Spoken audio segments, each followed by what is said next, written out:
So എല്ലാവർക്കും പുതിയ വീഡിയോട്ട് പിന്നെ സ്വാഗതം. സോ നമ്മുടെ ഇന്നത്തെ പരിപാടി എന്ന് വെച്ചാൽ ഇതാണ് നമ്മുടെ ഇന്നത്തെ പരിപാടി എന്ന് പറയുന്നത്. So by the way thanks for the 200 followers. So ഈ മുതലിനെ കൊണ്ട് നമ്മൾ ദുബായിലാക്കാൻ പോവാണ്. ദുബായിൽ നമ്മൾ ആക്കുന്നില്ല, നമ്മൾ എയർപോർട്ടിലോട്ടാണ് പോകുന്നത്. കാറിലെ പെട്ടിങ്ങനൊക്കെ എടുത്ത് വെച്ച് ആള് ഭയങ്കര ബിസിയാണ് ഗൈസ്.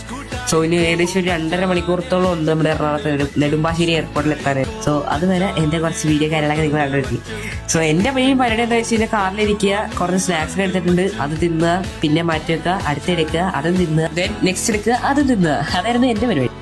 എന്റെ ഡാഡി കൂടെ ഭയങ്കര സ്പീഡിലാണ് വണ്ടി ഓടിച്ചത്. സോ അതുകൊണ്ട് നമ്മൾ പെട്ടെന്ന് തന്നെ ലാഗില്ലാതെ അങ്ങ് എത്തി.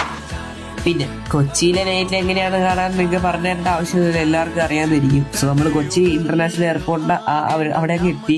നമ്മൾ കുറച്ചങ്ങ് ബാക്ക് മാറിയിട്ട് നമ്മൾ ഫുഡ് കഴിക്കാൻ വേണ്ടി നിർത്തി കേസ്. അവിടെ ഫുഡ് കഴിച്ചിട്ടുണ്ടെങ്കിൽ നമ്മൾ കേസ് ഒരു പ്ലെയിൻ ടേക്ക് ഓഫ് ചെയ്ത് പോകുന്നുണ്ട്. സത്യം പറഞ്ഞാൽ ഇത് പ്ലെയിൻ ടേക്ക് ഓഫ് ചെയ്യുന്ന സ്ഥലമാണ്. അങ്ങനെ നമ്മൾ അതും കൂടി കണ്ടു കേസ്. ഭയങ്കര ഒച്ചയെന്ന് വെച്ചാൽ ഭയങ്കര ഒച്ചയായിരുന്നു. ഒരു 2-3 മിനിറ്റ് വെയിറ്റ് ചെയ്തപ്പോൾ അടുത്ത പ്ലെയിനും കൂടി പോകുന്ന കണ്ട്. അങ്ങനെ കുറച്ച് കഴിഞ്ഞപ്പോഴത്തേക്ക് നമ്മൾ ഫുഡൊക്കെ കഴിച്ചതിന് എയർപോർട്ടിന്റെ എൻട്രൻസിലോട്ട് കയറാനുള്ള വഴി കൂടെയൊക്കെ പോയി നമ്മൾ അങ്ങ് എത്തി. കാരണം റിപ്പോർട്ട് ചെയ്യാനുള്ള ടൈം ആയതുകൊണ്ട് നമ്മൾ പെട്ടെന്ന് തന്നെ നമ്മൾ അങ്ങോട്ട് എത്തി. സോ അങ്ങനെ ഞങ്ങൾ അവിടെ എത്തി. ഓരോരുത്തരും ഓരോ കാര്യങ്ങളൊക്കെ പറഞ്ഞിരിക്കുന്നത്, എനിക്ക് തരാനുള്ള ഉപദേശങ്ങൾ കാര്യങ്ങളൊക്കെ തന്ന് ആളെ നമ്മളങ്ങ് കയറ്റി വിട്ടു. അങ്ങനെ കുറച്ച് കഴിഞ്ഞപ്പോൾ നമ്മൾ അങ്ങ് ഇറങ്ങി. അപ്പൊ ഇന്നത്തെ ഇത്രയുള്ളൂ. Okay by.